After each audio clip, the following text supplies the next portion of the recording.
Dulu kalau sahur ada yang bangunin. Sekarang mesti pasang alarm yang kenceng banget biar bangun. Buka puasanya makan rame-rame. Sekarang virtual aja udah seneng. Di masjid, rame bener.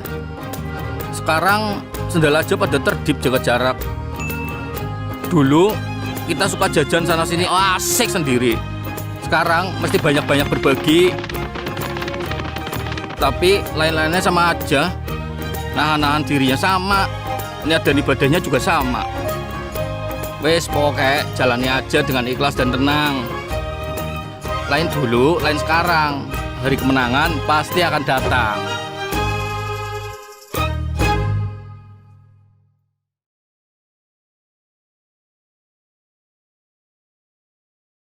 Al-Fatihah.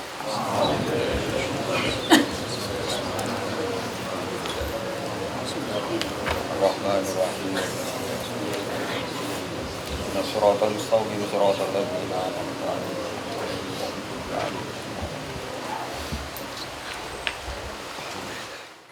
Saya teruskan malih ya. Jadi kemungkinan para ulama salah itu kecil karena tadi sanadnya musalsal ila Rasulillah sallallahu alaihi wasallam. Sampai ketika ayat itu dibaca Nabi saat di rumah Sayyidah Aisyah, temanya adalah pembebasan Aisyah dari tuduhan apa? Zina. Terus peristiwanya sama siapa, tuduhannya siapa, yang menuduh siapa, itu detail sekali. Yang menuduh adalah orang-orang munafik. Terus Sayyidah Aisyah tersiksa karena omongannya si A, si B. Ini detail sekali. Nah, barokahnya detail itu kemungkinan salah itu kecil. Andai kan itu tidak detail, maka orang akan menafsirkan ayat dengan makna am, dengan lafadz am. Dan itu bahaya. Misalnya lafadz am gini, innal insana lafi khusr, semua manusia pasti getun. Mosok Rasulullah masuk lafadz innal insana, masa para nabi, para wali masuk innal. Tapi kalau kamu tahu bahasa Arab kan, alil ahdi, al itu untuk makna takrif. Orang tertentu yang kelakuannya tertentu itu lafi khusri. Sehingga proporsional. Apa proporsional? Makanya ketika ada ayat misalnya gini, wa anni faddaltukum alal alamin. Bani Israel didawi pangeran, saya memuliakan kamu di atas seluruh penduduk dunia. Semua mufassir mengatakan, karena umatnya Rasulullah adalah umat terbaik, kuntum khaira ummatin. Tapi kenapa Bani Israel dikhitopi wa anni faddaltukum? Oh begini, ala alami zamanihim apa?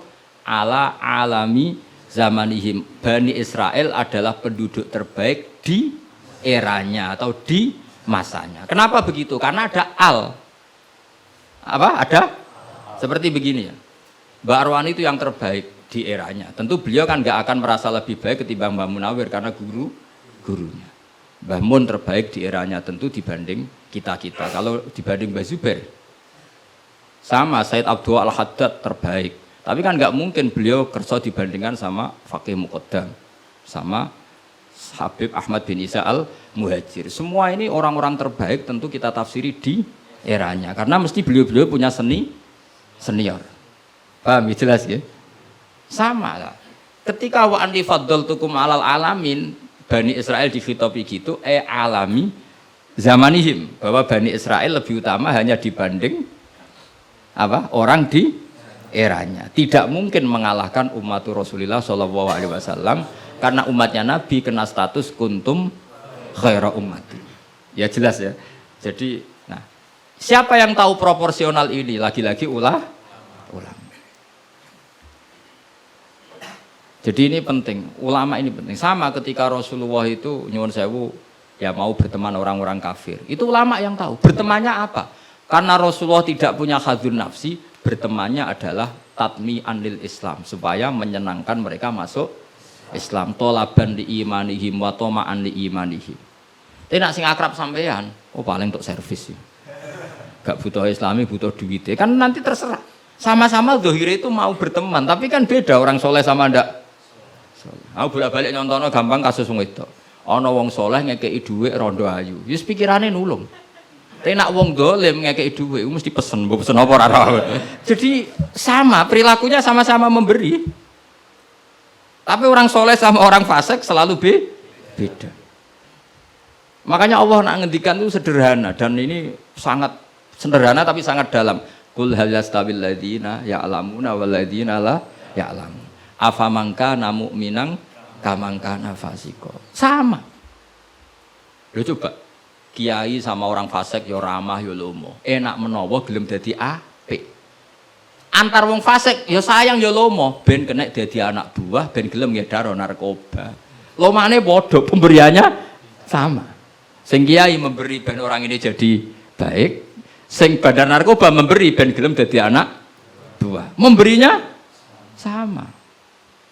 Perhatiannya yang beda apa? Niatnya, karena tidak akan sama afamangkana mu'minan kamangkana fasiko. Lah saya ingin Quran itu dibaca seperti ini sehingga kualitas maknanya terjaga. Karena bawa koyok kue terus diterjemah, apakah orang mukmin sama dengan orang fasik? Jawab tidak. Itu bangunnya apa ujian masuk madrasah aliyah. Bocah orang karu-karuan, paham itu. Jadi sing detail ya ngaji Quran sing detail. Jadi afaman kana mu'minan kaman kana fasik. Makanya Rasulullah nanti ngendikan dan hadis ini saya pegang betul. Jangan geman salah faham sama orang soleh yang alim karena motifnya pasti kebenar meskipun dohiri salah. Terus Nabi ceritakan habrun min ahbari Bani Israel, dulu itu ada orang alim dari Bani Israel. Itu orang soleh sekali, alim sekali. Tapi ketika beliau sedekah itu dikasihkan sama maling.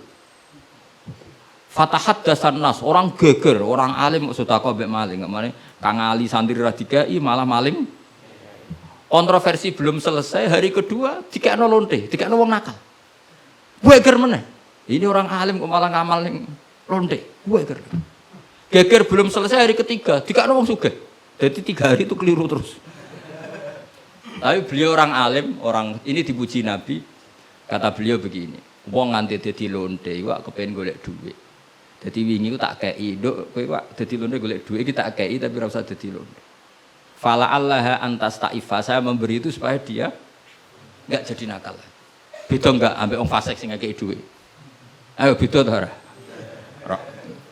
Terus yo pesan terus copet itu dikasih, ditanya. Kenapa kamu ngasih copet? Lah ya copet nganti nyopet golek duit. Cung ora usah nyopet ya dina iki tak kei. Biasane sedina untuk piro cung misale? Ya 500.000 wis kei 500.000 ora usah nyopet. Artinya apa? Sama-sama bentuknya itu ngasih, tapi motivasinya B. Sing paling sinis terakhir, wong sugih dikai. Wong sugih ya bingung, "Mbah ya iku lho sugih mbok kei dhuwit." Lah nganti kowe medhit, iku ora saking senenge dhuwit tak tambahi. Akhirnya isen sugih. Makanya masyhur itu. Jadi artinya gini loh, wong alim ora iso dipadakno wong. Makanya ketika Rasulullah SAW berteman dengan Nasara Najron, sampai Nasara Najron sowan ke Nabi konsultasi tentang agama, terus bagian riwayat Nabi menghormati mereka, itu beda dengan kita. Kita seperti itu nggak boleh niru-niru amat karena konteksnya beda. Kekuatan kita, iman kita dengan Nabi itu beda. Tapi tetap ini menjadi hukum. Siapapun boleh menganalisis sesuai fahamnya masing-masing. Tapi tetap beda.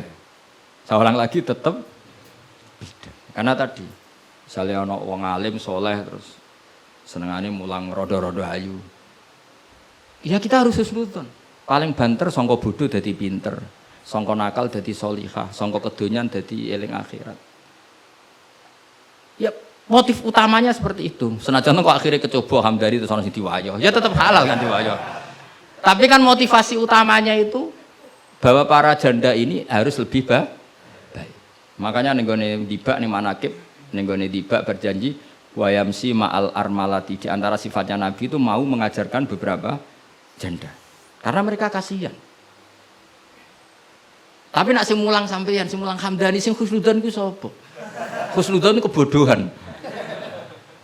Karena terus eling dene sing ayu iki, sing elek iki. Dadi ora penting iku paham ta ora, wis penting dene apal apa? Itu kan ngeri betul. Maka ini penting saya utarakan. Jadi Allah nak ngendikan itu sebenarnya sederhana, tapi maknanya jauh. Afamangkana mu'minan kamangkana fasik.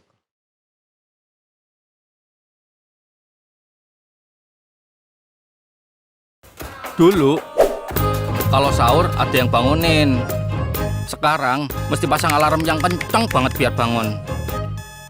Buka puasanya makan rame-rame. Sekarang virtual aja udah seneng. Di masjid, rame bener. Sekarang sendal aja pada terdip jaga jarak. Dulu kita suka jajan sana sini, asik sendiri. Sekarang mesti banyak-banyak berbagi. Tapi lain-lainnya sama aja. Nahan-nahan dirinya sama. Niat dan ibadahnya juga sama. Wes pokoknya jalani aja dengan ikhlas dan tenang. Lain dulu, lain sekarang. Hari kemenangan pasti akan datang.